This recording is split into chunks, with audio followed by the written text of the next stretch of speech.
Welcome to the Esoteric Alkhemy Podcast, a space where we explore deeper layers of the human experience. I'm your host, Ben Figueredo, an alchemist, healer, and guide.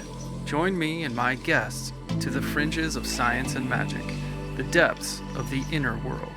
We'll explore topics related to spirituality, philosophy, sacred geometry, the occult, and more, with the aim of gaining deeper understanding of the reality of the self. We're back with another episode of Esoteric Alkhemy, and today I brought back Griffin, who was on episode 6, and yeah, we had a great conversation just talking about your background, what you do, and I wanted to have Griffin back on just to talk about human design and just nerd out, see what we can get into. I wanted to know what Griffin's experience has been in his experiment. A lot has changed for him since he was last on the podcast, which I think was back in February. So, yeah, Griffin, welcome. Thanks, man. Really fun conversation last time. And so obviously a quick yes as soon as you invited me back on. So thanks. Yeah, thanks for being on. So where are you at now in the world? I'm in Vietnam currently. I've been in Thailand for 3 months. I think when we talked, when we recorded that past podcast, I was just leaving Morocco after 8.5 years living there. I was coming out to Thailand to do some just hanging out and being around a community around sensory design. So maybe some of your audience has sort of seen stuff around the archive sensory design.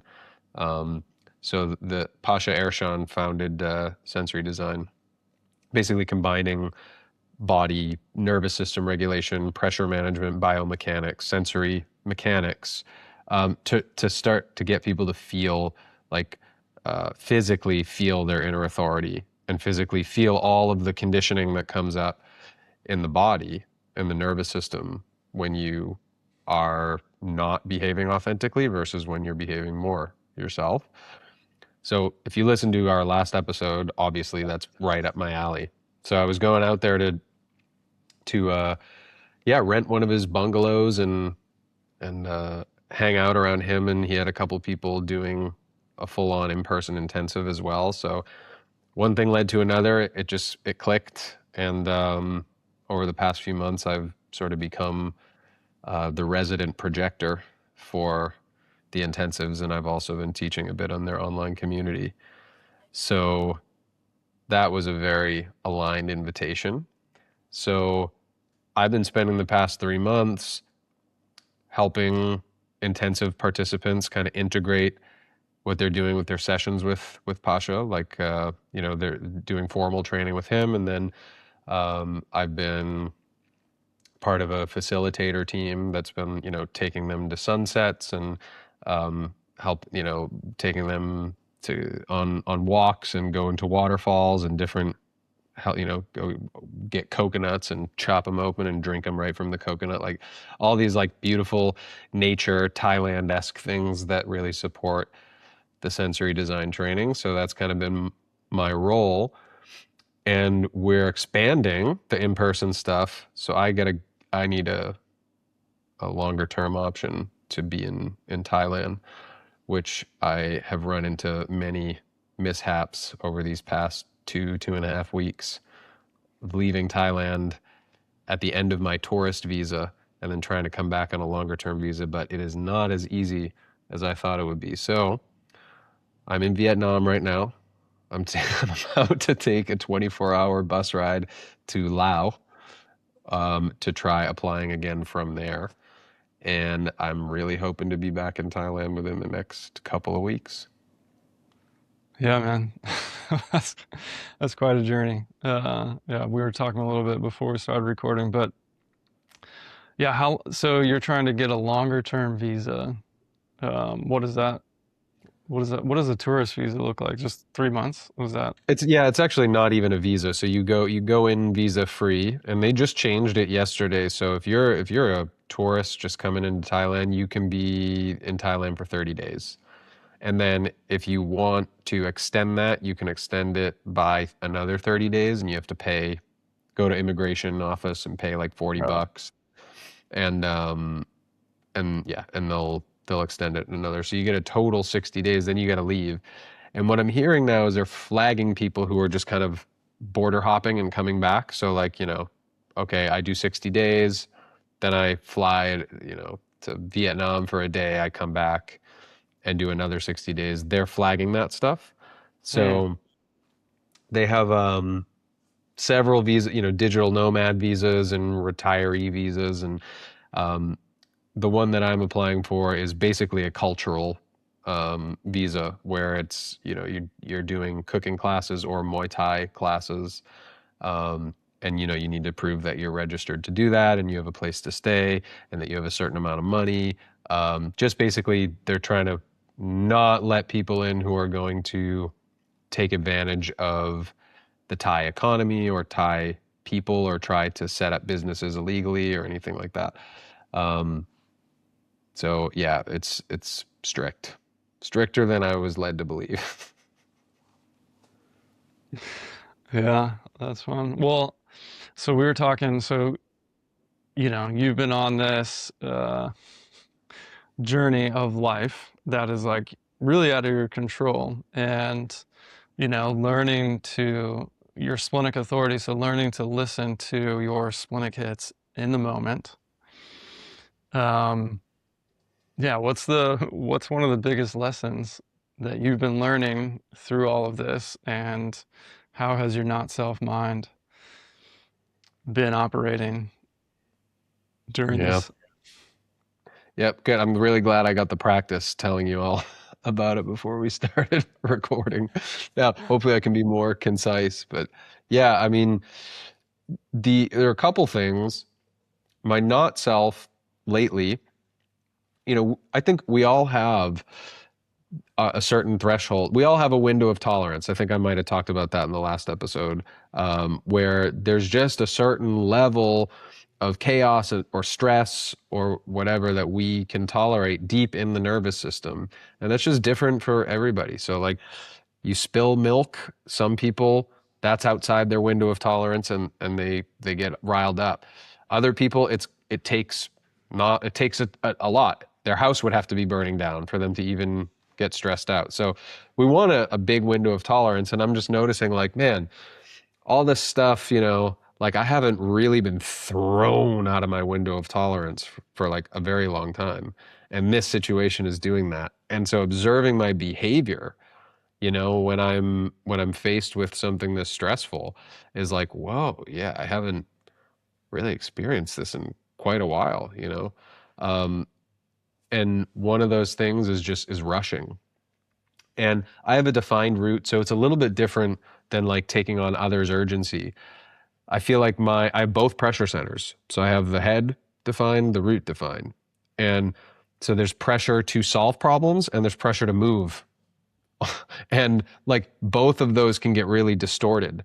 I feel like that we talk so much about conditioning around undefined centers, but this is a lesson to me in distortion of one's own definition, which Mm, is so, yeah. and someone else was talking about that with the solar plexus kind of recently. And I was like, yeah, that's a really good point. Like, so my head is basically feeling the pressure to solve problems. These are problems that are mine. The undefined head is like, oh, you're trying to solve problems that aren't yours or whatever. Well, these are mine, but the head's not really there for us, right? The mind isn't there to solve our own issues. The root is like, let's move on this. And so I'm getting pressure from both ends, and my big lesson is like, slow down. Mm, Slow down. Your authority is your spleen, my friend, not your root, not your head. Neither of those is even possible for an authority. So if you're letting them run the show in one way or another, And I was talking to you before about how I was even feeling that just in my day-to-day movement, like not even around this whole visa situation and booking flights prematurely before I've had a chance to like let the situation settle in my body. And then the situation changes and I lose those flights or those accommodations. Like that's been happening at like a domino effect, like a couple days apart. It's like, fuck, destination changes. Again, new wrench thrown in the machine. And I certainly could have avoided sunk cost a lot if I had just waited a little bit. But also my day-to-day life, it's like we were saying like you think you are sort of deconditioned, and you are to a certain level. In other words, it's a never-ending experiment. But sometimes your eyes are open to like how much farther you have to go, and that one layer deeper where you're just like, I'm moving too fast. My mind is deciding what I'm going to do today before I even tune in with my body sometimes. And so the big lesson is slowing down in both of those senses, like the kind of the macro and the micro. And then the other lesson is to just let go of control a little bit more. Stop trying to garner a sense of safety from the illusion of control. And then when I kind of told you about that a little bit the other day, like on a text message, you brought up some of the transits, and I was like, that makes total sense. So Yeah, I don't know if you have any insights around the transits, but that's not my strong suit, but I'd love to hear what connections. Yeah, I'd love to get into the transits. I'll share my screen. We can look at. Boom. All right. So here's Griffin's chart, his body graph, right there. These are the pressure centers that he's talking about, in case anyone doesn't know. Root center down here, head center up here. Yeah, too. And just when you were talking about like, the pressure to figure things out, the pressure to answer questions, and two, you have the channel of abstraction, just like me, only it's fully unconscious.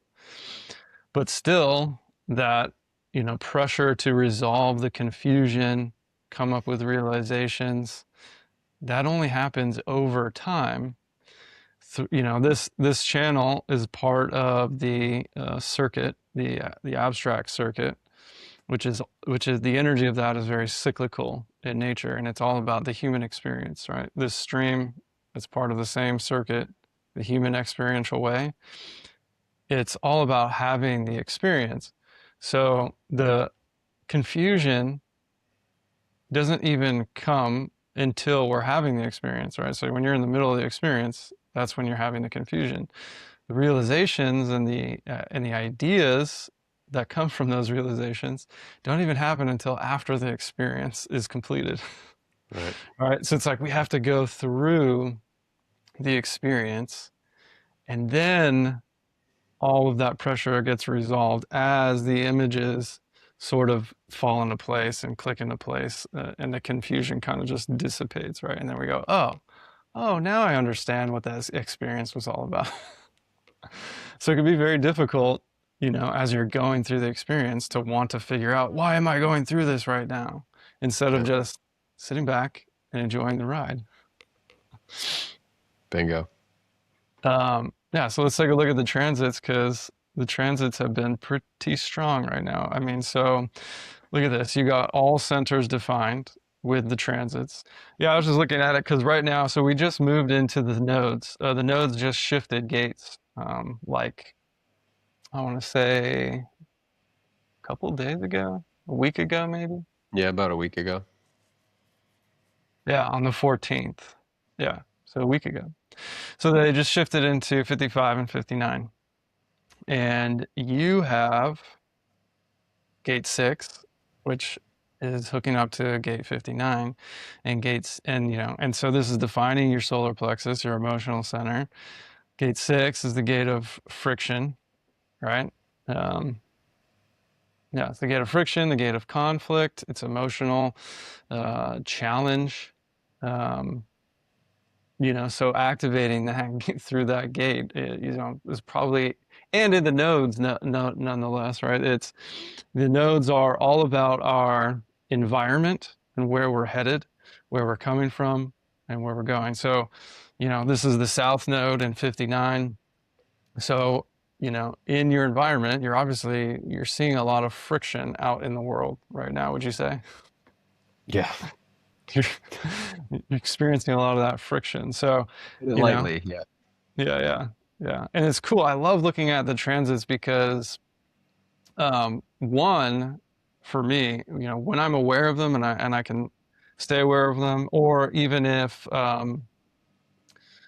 like say things are happening in my life and then I go and look at the transits, I'm like, oh yeah, okay, I can see where that energy is definitely coming in, and it always shows up in some way, and it confirms for me, okay, I can see where this is coming from. And it's not to be a victim of what's happening, but I find that the more I'm aware of it, the more I can allow myself and my mind to just kind of sit back and just become a witness of it. It's like, okay, this thing is happening, what to do, Yeah. let's I also just let's find figure this out. Go ahead. I find that being aware of, well, being aware of transits, or just zooming out and just being aware of your design in general, being aware Yeah. of all of this stuff actually allows you to take more responsibility if that's the place you're going to come at it from. Like you could, Yeah. depending on your choice, you could use a transit as an excuse, or you could use a transit as a way of saying, okay, this is happening. I may be more likely to behave in this way, so I'm going to make sure that I, am within my integrity and don't act like whatever, a person that I don't want to act like. So, yeah, you can Yeah. look at it either way, but I also love what you said about there are going to be things that may happen that are out of your control completely, that don't have to do with your behavior, and you can let go of gripping at that a little bit if you're aware Yeah. of what's going on. Yeah, totally. And then like you were saying, that's the other big thing is like you become aware of your design. And so it's like, okay, I don't have a defined solar plexus, but now the transits are defining it. So now that emotional energy is going to be amped up. So now you're being aware of it. Okay, that's not me. So I'm not going to react to it. I'm going to allow it, I'm going to witness it, and then not make my decisions based off of it, because that's what conditioning is all about, right? I mean, whether it's a person or a planet, if we're allowing that thing to condition us into reacting or making decisions in a way that we're not designed to make decisions, then we're not being ourselves. We're not being true to who we are. And so, yeah, that's what that awareness allows. Amen. The other couple of things that I was looking at, I noticed, where's my window, is gate 21, and now it looks like 45. Oh, the moon's in 45 right now. That's funny. The whole money line is activated. But Saturn is in 21 and has been for a while, and I think it will be for 5 more months. Sweet. Yeah. So Saturn here is in gate 21, which is hooking up to your gate 45. I also have gate 45. We're on the same cross across a rulership. A little bit different configuration, but same cross. And anyway, that gate 21 is all about control and management of resources, right? So could you maybe speak to that a little bit? Because Saturn, and again, another thing about the transits and each planet, because each planet has a different theme, a different archetype of the energy that it brings, and it's focused a little bit differently. Saturn is what we call the judge, right? It's here to kind of lay down the law and make sure that the law is being followed, and the law is what kind of what you have set up.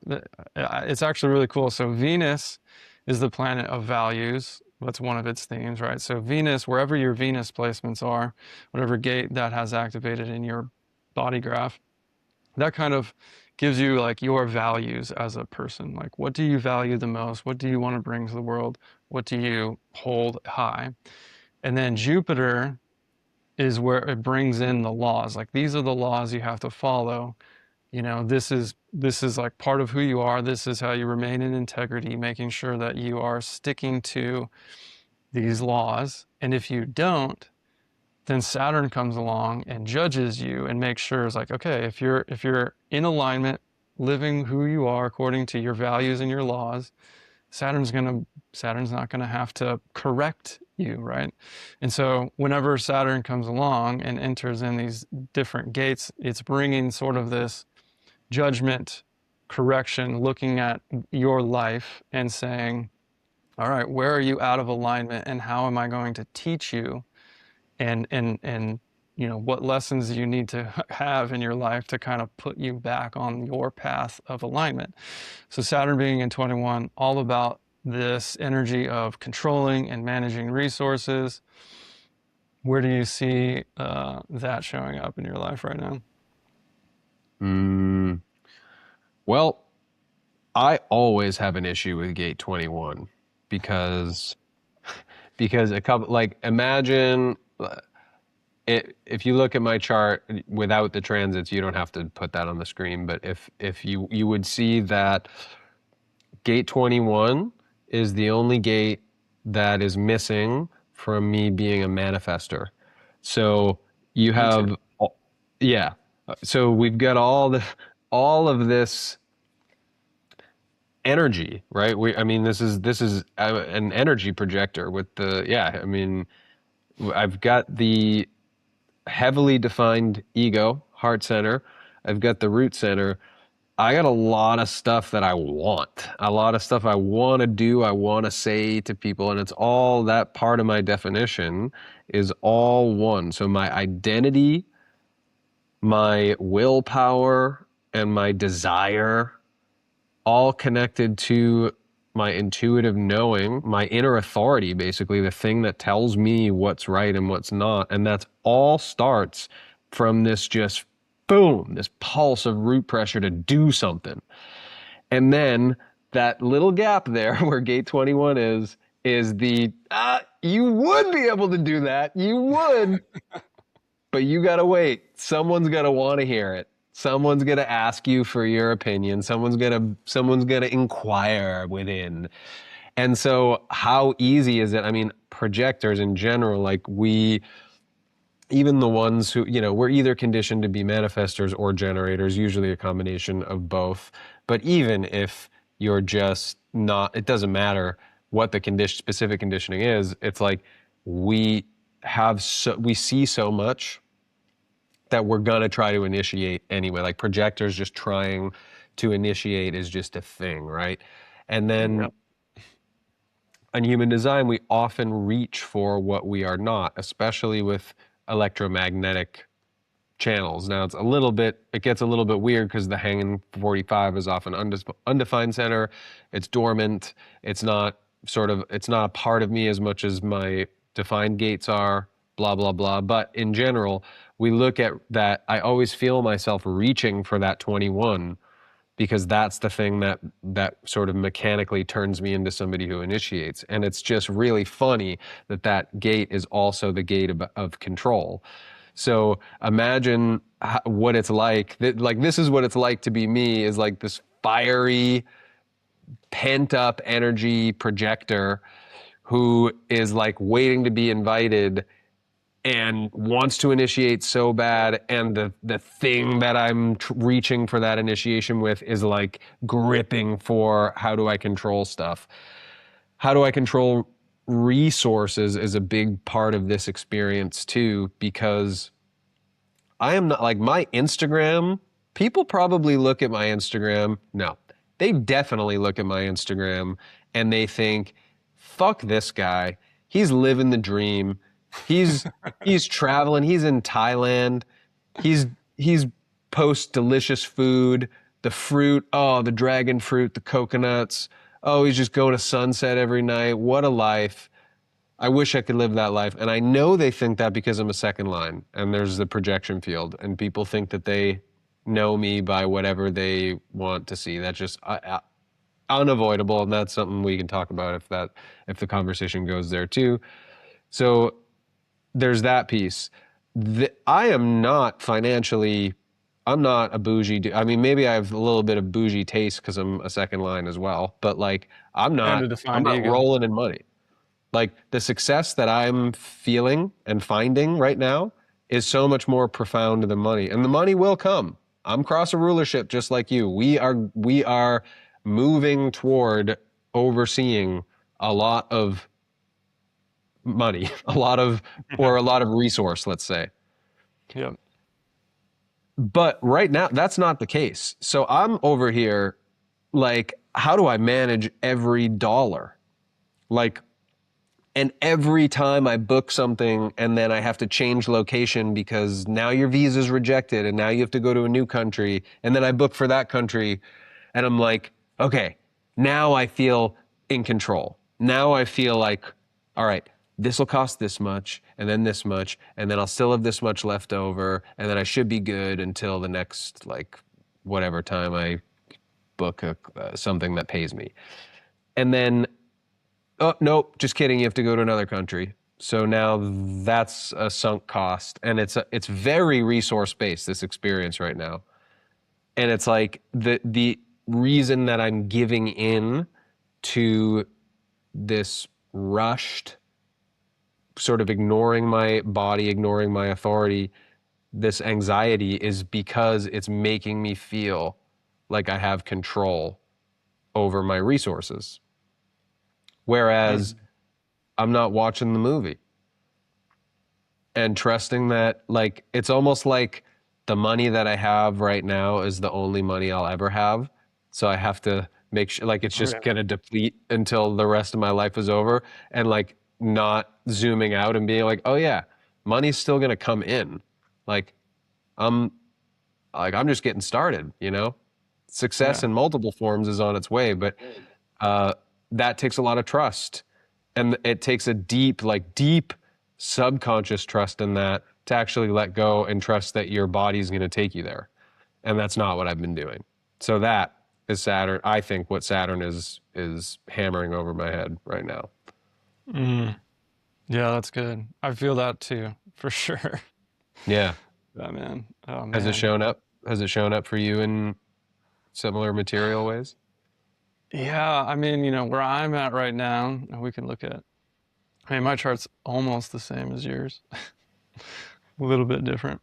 I don't have 6. I have 39, which is hooking up to the 55 in the south node, the north node.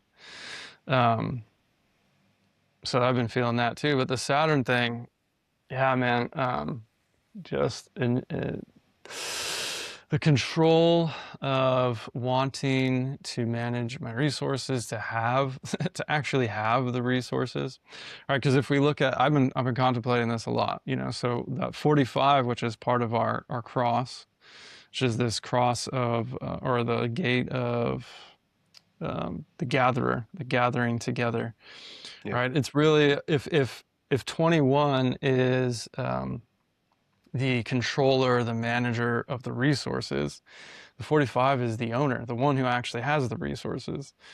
Or a lot of times we call it the king. The 45 would be like the king or the queen, the ruler, and then the 21's like their prime minister, their steward, whoever. It's like, all right, here's all the stuff, here's the kingdom, you manage it. Like, I'm gonna go chill, all right? I'm gonna go back and just sit on my throne and wait for, and as a projector too, I feel like that's like, okay, I'm just gonna wait till my people need guidance, right? But you're gonna manage the resources and take care of all that.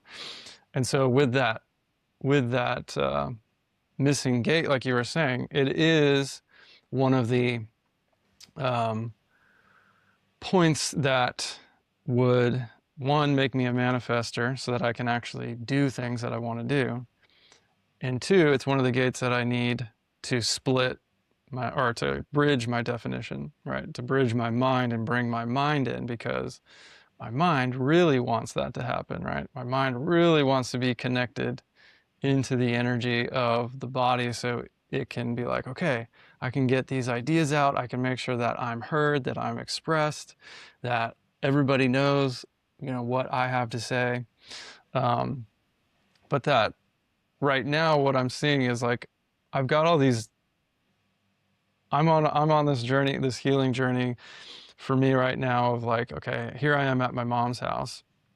Here I am, at 38, almost 39 this year, of needing, having to live with my mom, again, after, getting divorced, and now I'm broke and exhausted and burnt out and trying to figure out who I am and where I'm going and how do I make this work, right?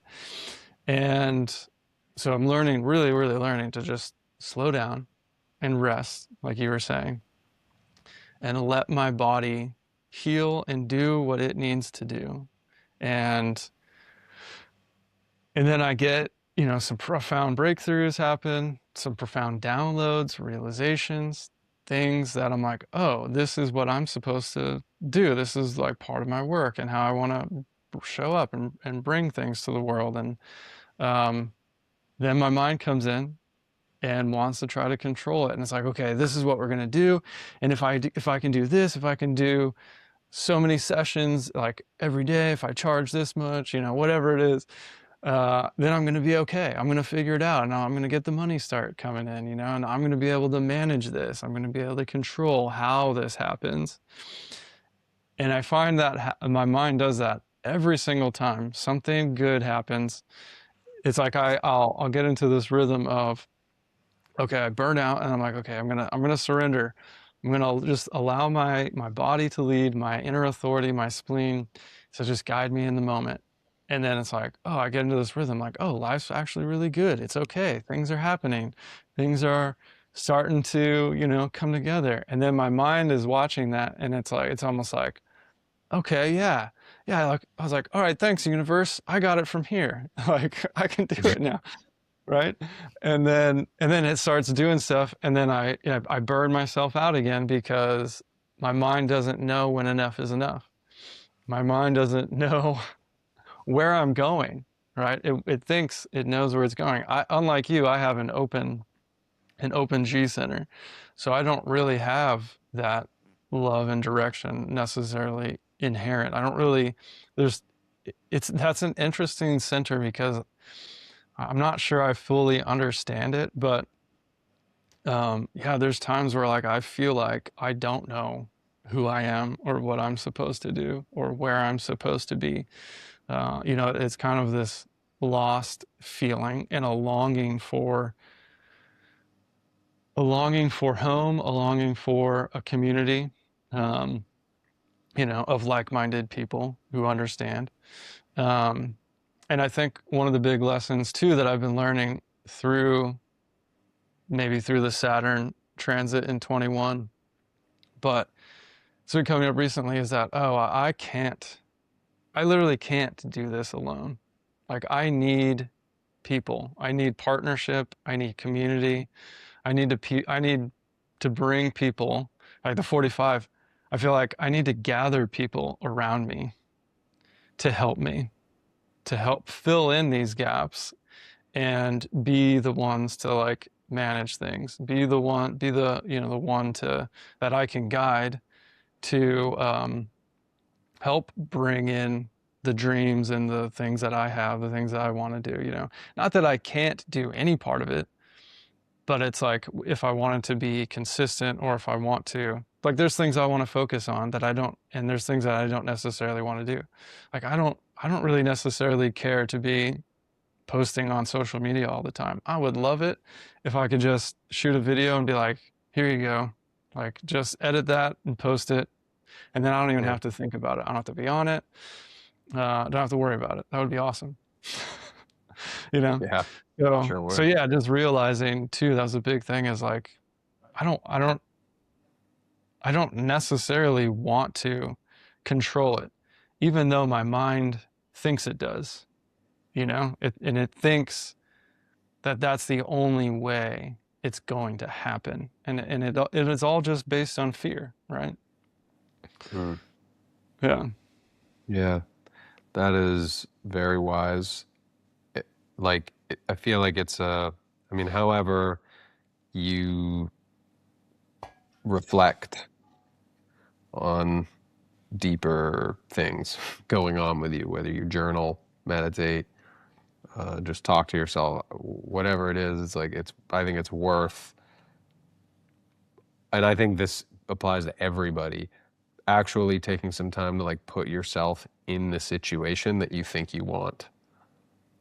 Like you just said, it's like, okay, if I'm in the situation where I'm actually in control, the way my not self is telling me that it wants, like, what does that really feel like? Can I bring myself there in my mind's eye, or can I journal about that or whatever? And like, do I really want it after that? A lot of the time it's no. Yeah. Like, control is a great example, but I feel like that happens with a lot of things for a lot of people if you take yourself there. Yeah, for sure. Yeah. One example, for instance, that I'm just contemplating now is like trying to set up my business and my offerings, because now I feel like more than ever, I have so much clarity in what I bring to the table and what I can help people do. And I've been able to actually experience that because, over the last couple of weeks, I took almost 9 people now through this this deep inner process of shadow work, to get to the core of their shadow, of like things that are holding them back. What are these patterns? And really find out, okay, where is this coming from? And specifically, this one has to do with the sun gate, whatever their sun gate is, and that shadow that's held there. And I actually took you through this process. Yep. But being able to do that and see the consistency, and it's helped me so much to actually see myself through seeing other people, and seeing those gifts come through that naturally are just there. And so then my mind goes, okay, this is awesome. Yeah, this is definitely what we can do, and I can do it this way, and I can set all this up, and I can offer these, services online, which I think I still will do. It feels good, but it's like my mind wants to run away with, how much can I do it? Like, can I do a session once a day? And what does that look like? And yeah, then I just find myself, how much energy can I actually put out as a projector, as someone with an undefined sacral, and still stay healthy, for one, in my body. Like, that is number one priority. If my body isn't healthy, my temple, my vehicle, how am I going to do anything? And then 2, if I wear myself too thin, how can I actually show up in the capacity that people deserve, when they're coming to me for my guidance? So yeah, that's one thing, is like my mind it's like, even though I know the universe is aligning, and this is definitely a part of my path, my mind still goes, okay, well, but what if it looked like this, Yeah, man. I've done that so many times. Like, so many times. I've had a little bit of clarity, and then my mind is like, cool, so let's change our entire website, and let's use AI to like craft a clever name for a new offering, because you're going to combine your skills in this different way. And should it look like mentorship only, or should it look like single sessions, or and just redo it completely. And then a week later, you're like, well, that didn't change anything about my experience at all. That just was a complete mental distraction, just taking me away from all of my presence. Yeah, dude. Yeah, that's so funny. Yeah, I had that happen last year when I launched my website for the first time, because I was like, I feel like I was getting a lot of sessions, was doing a lot of human design readings and stuff, and I was like really enjoying it. So I was like, okay, yeah, I'm gonna do this. I'm gonna launch a website. That's what I'll need to like market myself and get more. And then I launched my website and it was like went to zero, like nothing was coming in at all. And I was like, Yeah. what the heck? So ridiculous. Oh man. I I love feel like it. I've What had the most clients when I was just not super like organized around exactly the parameters around these are my offerings and this is exactly what I do and this is who I help and how I help them and these are your options. It was like because I'm a fourth line too, so people were just like coming in through my network just way more organically just from me just kind of showing up however I was showing up. Yeah. And yeah, every time it's a constant, I've done the generator strategy, which doesn't even really work for generators anymore. Like it's just old business coaching stuff with just posting consistency and how to find your target market and all that stuff. And like it's really easy for the mind to get sucked into that.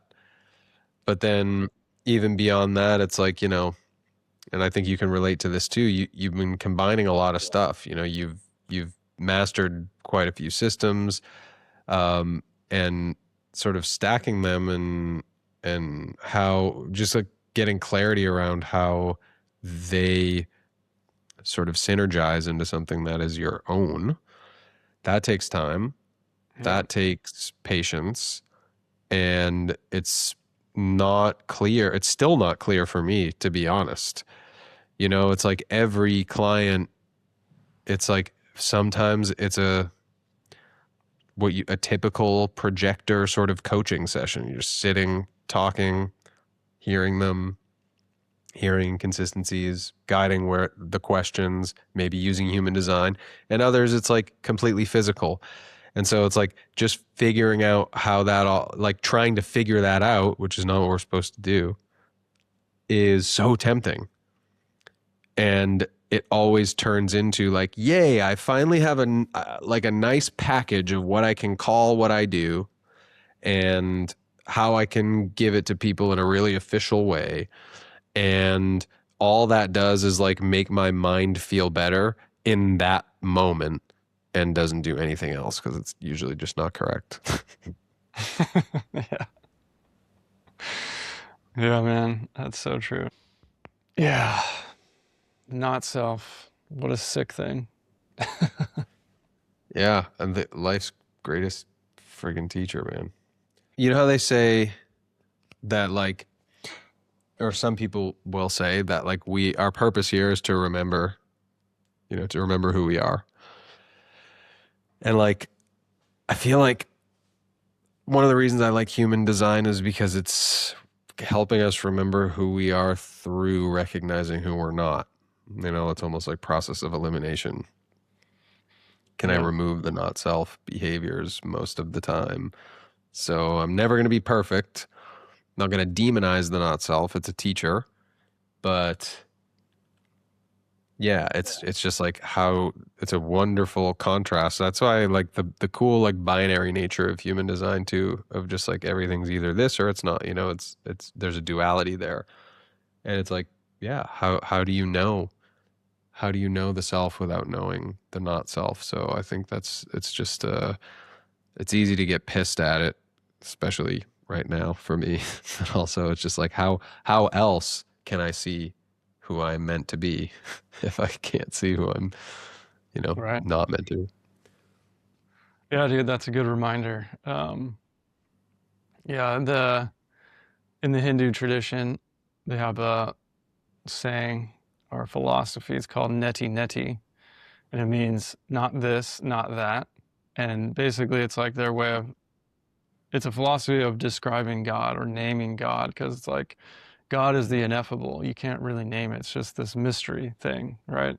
And the only way they do it is by saying, well, we can't say what it is, but we can say what it's not, you know? Yes. And yeah. And so like that's very similar. It's like, okay, well, this is who I'm not, you know? And I could see that through the not self. And whenever I try to be that, I see how things start to go awry in my life and fall apart or not work out, or I get burnt out or whatever. Yeah. Yeah. And that's the very nature of even, I think, everything, the duality of our universe, you know, through contrast. We really wouldn't know what light is if that's all there was. If it was just light, everything would be completely white and there would be no definition. There would be no other, right? And Yep. so you can't know yourself unless there's something else to compare it to. And Exactly. yeah. And when you actually think about it, the not self really is this abstract concept, but it kind of points to everybody else, the external world, right? If that's kind of what the not self is made up of, is all this conditioning that comes from other people or the external cosmos, whatever you want to look at, these things that are outside of us, of who we are, and putting pressure on us to, or maybe we just put ourselves under that pressure to be and fit into this external world instead of being differentiated and separate from us, separate from it. And in that sense, we kind of, if we do that and we homogenize into it, we kind of are taking away, or we're doing everybody else in the world a disservice, because we're essentially taking away their ability to experience us as a unique, individuated person. Yeah. Wisdom bomb right there. It's yeah, and it's also very if we look at the not self and trying to decondition the not self, that speaks to the idea that we are already who we are, that it's not about becoming anything because we're already that. It's just about removing the unnecessary, or removing the stuff that's adulterating our expression of who we really are. I quote Bruce Lee all the time. I have 2 quotes of him tattooed on my body. I do Instagram posts with his quotes sometimes. And one quote is something, I'm paraphrasing, but it's like, the sculptor isn't finished when there's nothing left to add. He's finished when there's nothing left to remove. And I think about that a lot, because it's like the sculpture is the sculpture is there. It exists inside of that stone, that block of stone. It's just about what needs to be taken away so that can be expressed. And with us, when you think of the not self that way, it's like, yeah, we're all conditioned. We're all big blocks of stone. There's a sculpture underneath there. And this experiment, this deconditioning process, this knowing what I'm not, and then moving away from it, or creating a barrier between how I show up and that thing that I'm not, is a chipping away at the stone until the sculpture's revealed. And maybe it's never revealed. I don't know. Only 38 like you. But I hope it's, by the time I'm on my way out of this world, I hope it's at least close to the expression of self, Yeah. Yeah, I feel that. That's a cool image. I like that. Yeah, I love Bruce Lee as well. He's got a lot of great wisdom, great Taoist wisdom. That's cool. So how is so you talked a little bit about the archive and the sensory design stuff and the work that Pasha and Marco are doing over there, and have you noticed any big things there, like just working more with that system and utilizing kind of the physical body in conjunction with the knowledge of human design? Any big insights that have helped you even now, like, as you're in this high pressure situation, Yeah. or supposed high pressure situation? Yeah. Well, so that's a great question. It's actually most profound for me right now in terms of awareness rather than actual practice. A lot of this, a lot of the stuff I've been doing for, we talked nervous system regulation in our last podcast, like somatic physical practices to recalibrate how we self-regulate has been a part of my work and a part of my personal practice for a really long time.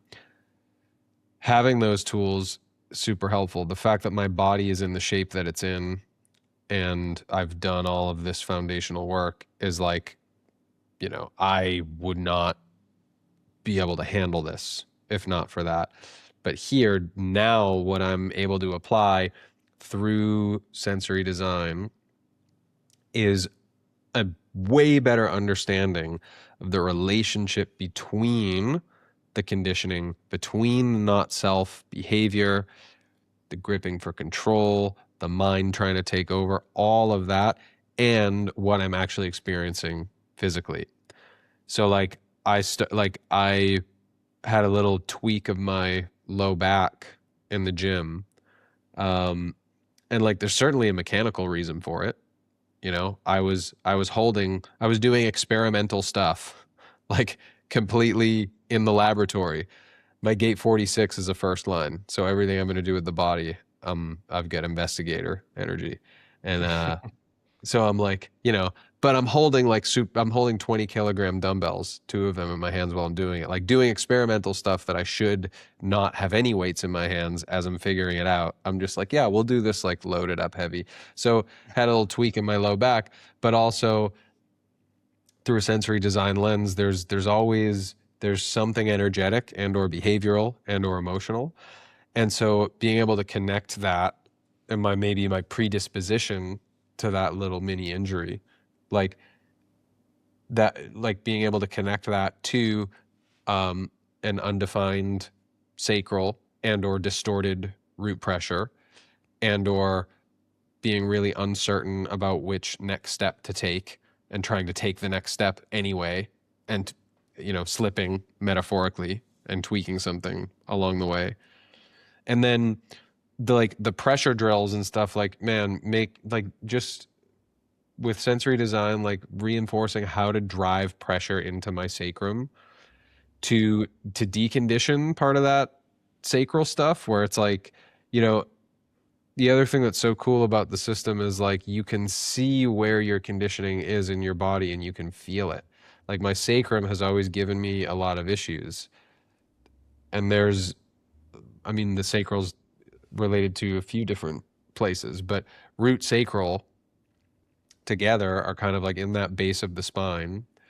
And it's like I can feel that it's like compressed, like the pressure, the conditioning from the outside world has like sort of like collapsed it inward, like energetically speaking. And just to have the capacity to, anytime I want, it doesn't even have to do with breathing. It links with breathing. Pressure and breathing go together, but just like right now, whether I'm inhaling, exhaling, holding my breath, can just drive positive pressure down into my sacrum, like driving fluid, like a hydraulic system. And it instantly adds to the integrity of my entire body, makes pain feel a little bit better. And yeah, it's a real feeling of like, okay, I'm rooted all around my center of gravity. So short story long, to answer your question, for me, the magic of sensory design is not just all of the practices themselves and what they do for the body and the nervous system. It's the real bridge is how it bridges to your human design and how it bridges to actual behavior change and authenticity and all of those little connections are like, whoa, as I go through this and use the tools and know what's going on, it's just like a totally different way of looking at it and experiencing it. Does that make sense? Yeah. Yeah, that's really cool. Yeah, actually, I remember, so I had the chance to work with you. We did a couple sessions after that last podcast. And I remember you having me do that pressure and almost imagining the sacral as if it was like a crushed water bottle. And Yeah. then using that pressure to like reinflate it. And that was such a cool feeling. I was like, oh, wow. Like, I don't even know how to explain it, but it just like, it felt so much more stable and like, almost just like it wasn't letting that pressure in anymore. Like it gave it internal pressure to push out and kind of resist whatever was trying to come in, and just gave me this real stable base.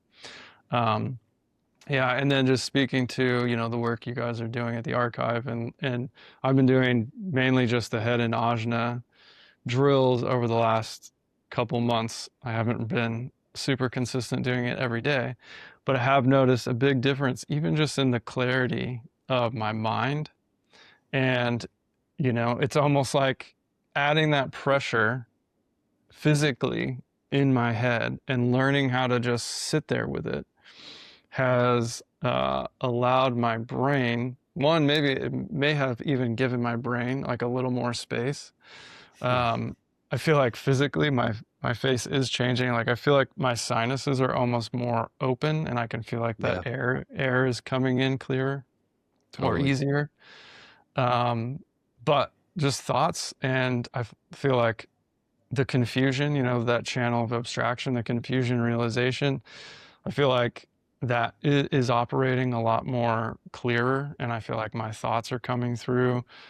I'm having more just like organization of thoughts instead of like just things being everywhere and very confusing. So that's really cool to see. So yeah, if I would recommend, if anybody's watching and then they're interested to work with you and the archive, highly recommend joining up in the archive. And yeah, it's really cool stuff that you guys are doing, just connecting the human design with the actual physical body, not just Yep.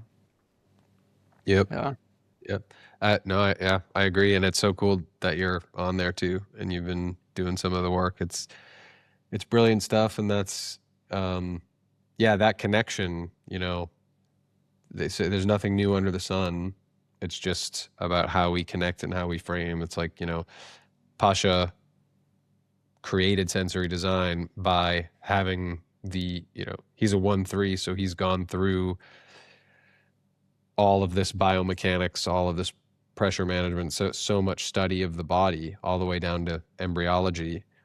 But then this kind of like what brings it into the world as sensory design and not just kind of an amalgamation of all of these things is how it relates to the blueprint and the behavior in that sense. And it's just like a really brilliant way of looking at it. And it's just, it's not been done before. It's in a category of one.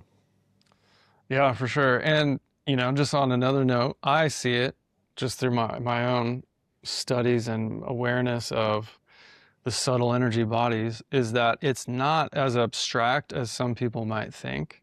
Mm-hmm. But that our energy bodies actually do have a structure to them. Even though we can't see them, we can't smell them, we can't hear them, whatever, we can't feel them, they actually do have a structure in a geometric form of some kind. And the body graph might not be actually too far off from how the etheric life force vital body, which is kind of this next level up where the energy centers all operate.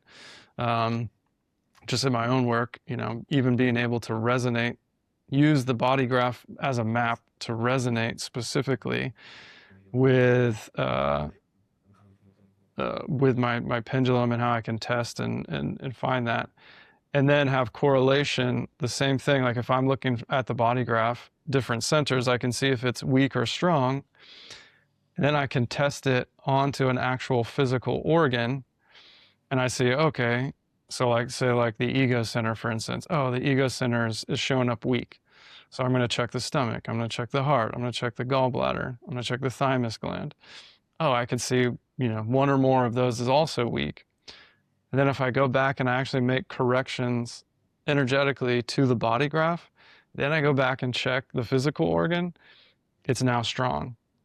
So there, there definitely isn't, and this definitely isn't just an abstract concept. Tell me you're a 1-3 without telling me you're a 1-3. I just did, bro. That's awesome. Yeah, it's such a cool process. Yeah. So, that's part of the work I'm doing too. Is and want to be able to offer to people is like, okay, let's actually look here, see which centers, is there a blockage, is there a weakness that's happening where you're not as strong? Can we apply an energetic correction that will not only help your energy body, but then that will trickle down? Because as we go up in layers, things get less and less dense all the way up to the spiritual realm. We have the vital, which is where the centers of the human design body graph are found. And then we go up to the astral or the emotional, then the mental level. And each time the energy gets less and less dense. And so it's easier to affect those areas. Whereas like if we're working on the physical body, it's very dense. It takes a lot of time. We have to work with it. Still great to do. But we can quickly make changes, say on the mental plane. And if we can hold that correction, it will eventually trickle down into the physical. And that's sort of how manifestation happens, right? That energy, if it's operating correctly, if it's in a flow properly, it will eventually spiral down and make the correction in the physical world. So, and the opposite is true as well. If we, work on the physical, that will eventually affect all the way up to the spiritual. So it's cool stuff. It's really, really cool stuff. That is so cool, man. I wish we had time to do a podcast episode all on that stuff. Well, you've kind of done. I know that in some of your solo episodes, you've touched on it before, but I think that is such an awesome process. Yeah, and an awesome body of knowledge, especially to combine with human design and the gene keys and everything that you're doing is just another category of one. I would say I don't know anyone else who's putting this together, so I hope the people on your fractal are flocking, because this is cool stuff, and it helped me a lot too. Like I know that you're in more of an experimental, piecing it together, but yeah, the way that you combined energetic testing or emotional testing, sacred geometry, the gene key contemplations with human design was just, and all, it was like a journey, man. It was very, very powerful. Actually, if we can wrap it up, but would you want to share your experience with, at least with like maybe the meditation, walking through it? You don't have to go like into super details, but just, I don't know, how was the meditation for you? And I know we had kind of talked a little bit afterwards, just seeing how life was unfolding.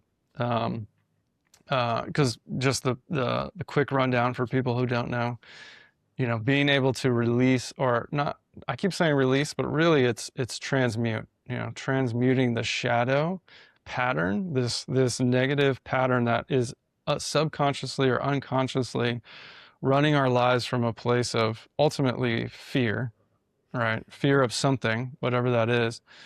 The gene keys kind of give us a starting point, I think, is really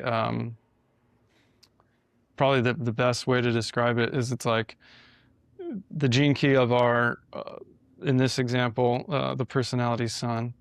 It has a shadow, and that shadow can kind of just like, it gives us somewhere to look and somewhere to contemplate, like, okay, where is this and how is this showing up in my life? So that's kind of the process we go through. I take you through this meditation to really pinpoint this energy and where is it coming from so we can be aware of it. So I don't know, is there anything you could say about that process and kind of, maybe how it affected moving forward for you? Yeah, sure. So my personality sun is gate 26, and I don't remember the words for the shadow and the gift, but moving. Pride and integrity. Is it? No, not integrity. Pride. It's like and artfulness or something. Artfulness. Yes, that's it. Yeah. Artfulness. Okay. So like that, I mean, it resonated with, just those contemplations resonate anyway on their own. Gate 26, it's an ego center gate. So like, the defined ego stuff can be manipulative, can be hard-headed, can be just super intense. And if it's distorted, it's just a lot and not a great way. The suppression of that, of knowing that you're good, knowing that that you desire a lot, like the wanting, the desire, the stepping into your power, the, hey, I'm good at stuff and I know I'm good and I want the world to know it in a healthy way. That wounding, I've talked about it on podcasts. It's big. So we went through, I don't even remember the process completely, but I remember settling in, connecting to the body, you connecting to me. I remember the sacred geometry meditation. I don't remember details about it. I mean, it was like trance-like at that point. It was super cool. And then I remember going through like sort of a motion code style testing, muscle testing through you on some questions around that shadow and how that shadow needed to be transmuted to the gift. I remember being like, it's hard for me to get trance-like, I'm not a great meditator in general.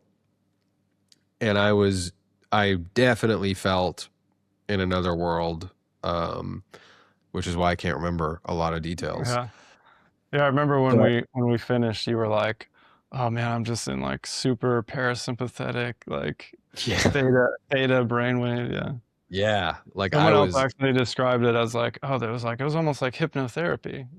Yeah.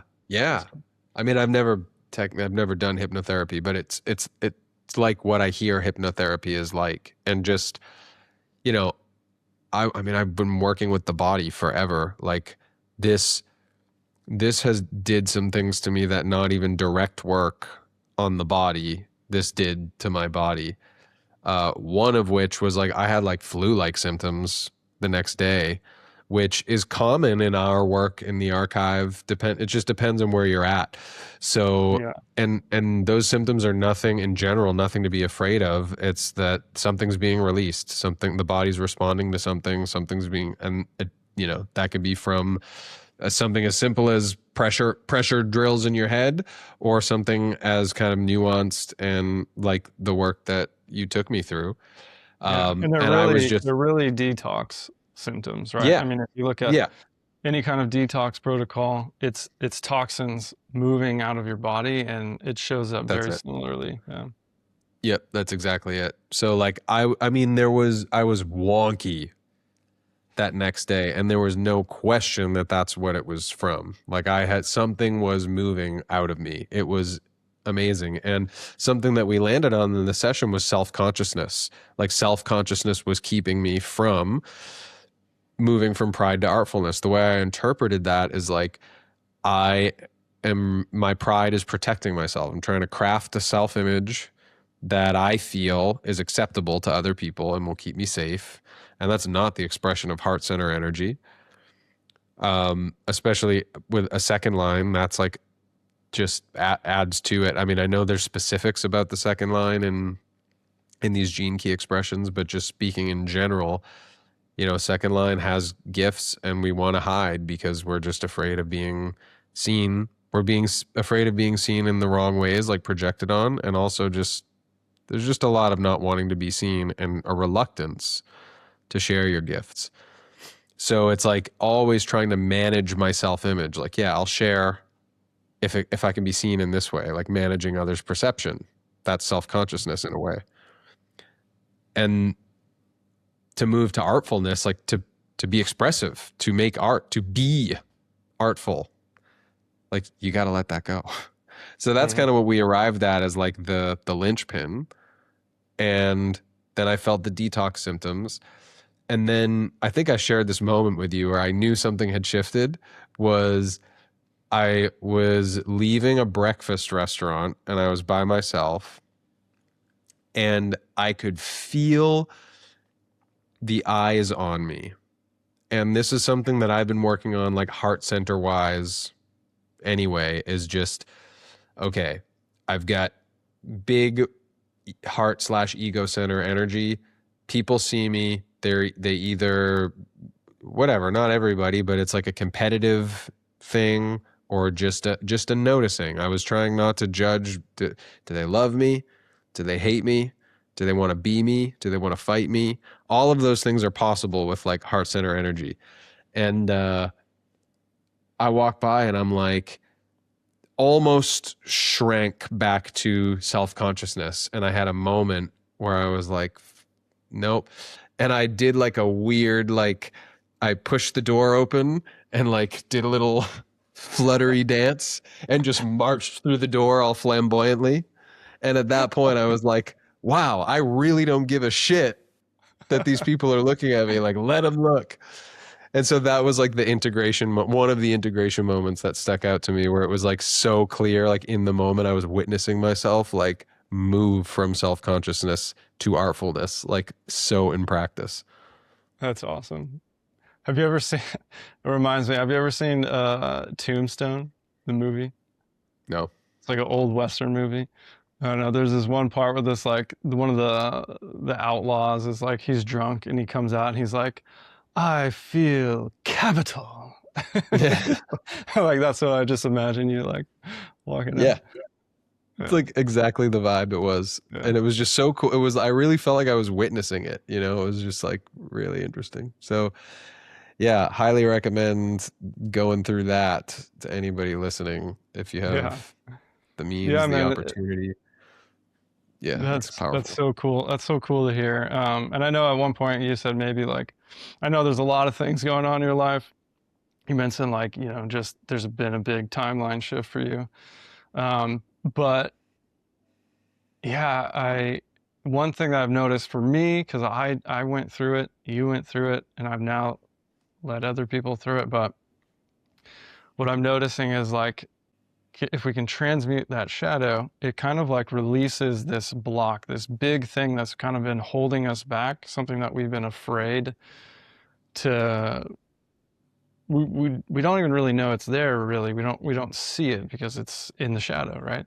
But once we can become aware of it, and that's one of the keys to letting it go, then that conditioning, it's not like all of a sudden you were just completely unafraid. You had to feel the fear again, right? You felt the fear but this time you were like, oh, what is that? That's interesting. And then you decided to ignore it and you decided to let it pass through you. And then you were like gonna do whatever the fuck you're gonna do. That's the same thing I noticed with me, is like every time now something came up, because for me it was kind of similar. My personality zone is 47, so it's oppression, and I realized like, oh, I'm oppressing myself by not allowing myself to be expressed. I'm almost pre-rejecting myself so that other people can't reject me. It's like it's kind of funny, and I noticed this too, is like this is how these shadows work in a very tricky way.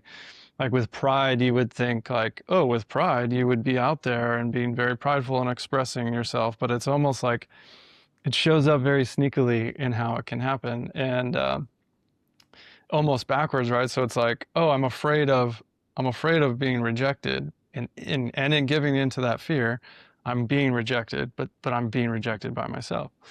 So after that was released, and then I would notice fear of expressing who I am, I would say, okay, this is the conditioning coming out, and I now have this choice point to give into it and recede into the fear, or use the fear as a signal now that it's like, okay, I have to do that thing no matter what it is, because this is going to help me get the conditioning out and also prove to myself that, yeah, I'm no longer living in that shadow. It becomes very easy. And, you know, whether it's like speaking my truth and not being afraid of what other people are going to think or whatever, or dancing out of the restaurant, you know, and not being afraid of what other people are going to think, whatever it is. Yeah, that's kind of how it's been showing up. So that's really cool to hear. I'm stoked that, yeah, that has helped you. I'm stoked you're offering this work. Yeah, it's good. It's good stuff, man.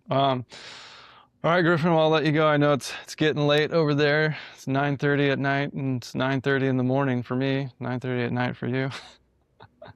So, well, thanks, man. I appreciate it. Always fun to have you on. Oh, man, it's a pleasure. I could do this for hours, so thanks for the invitation once again. All right, well, let's keep going then. I could do this for hours, broken up into 1 hour chunks.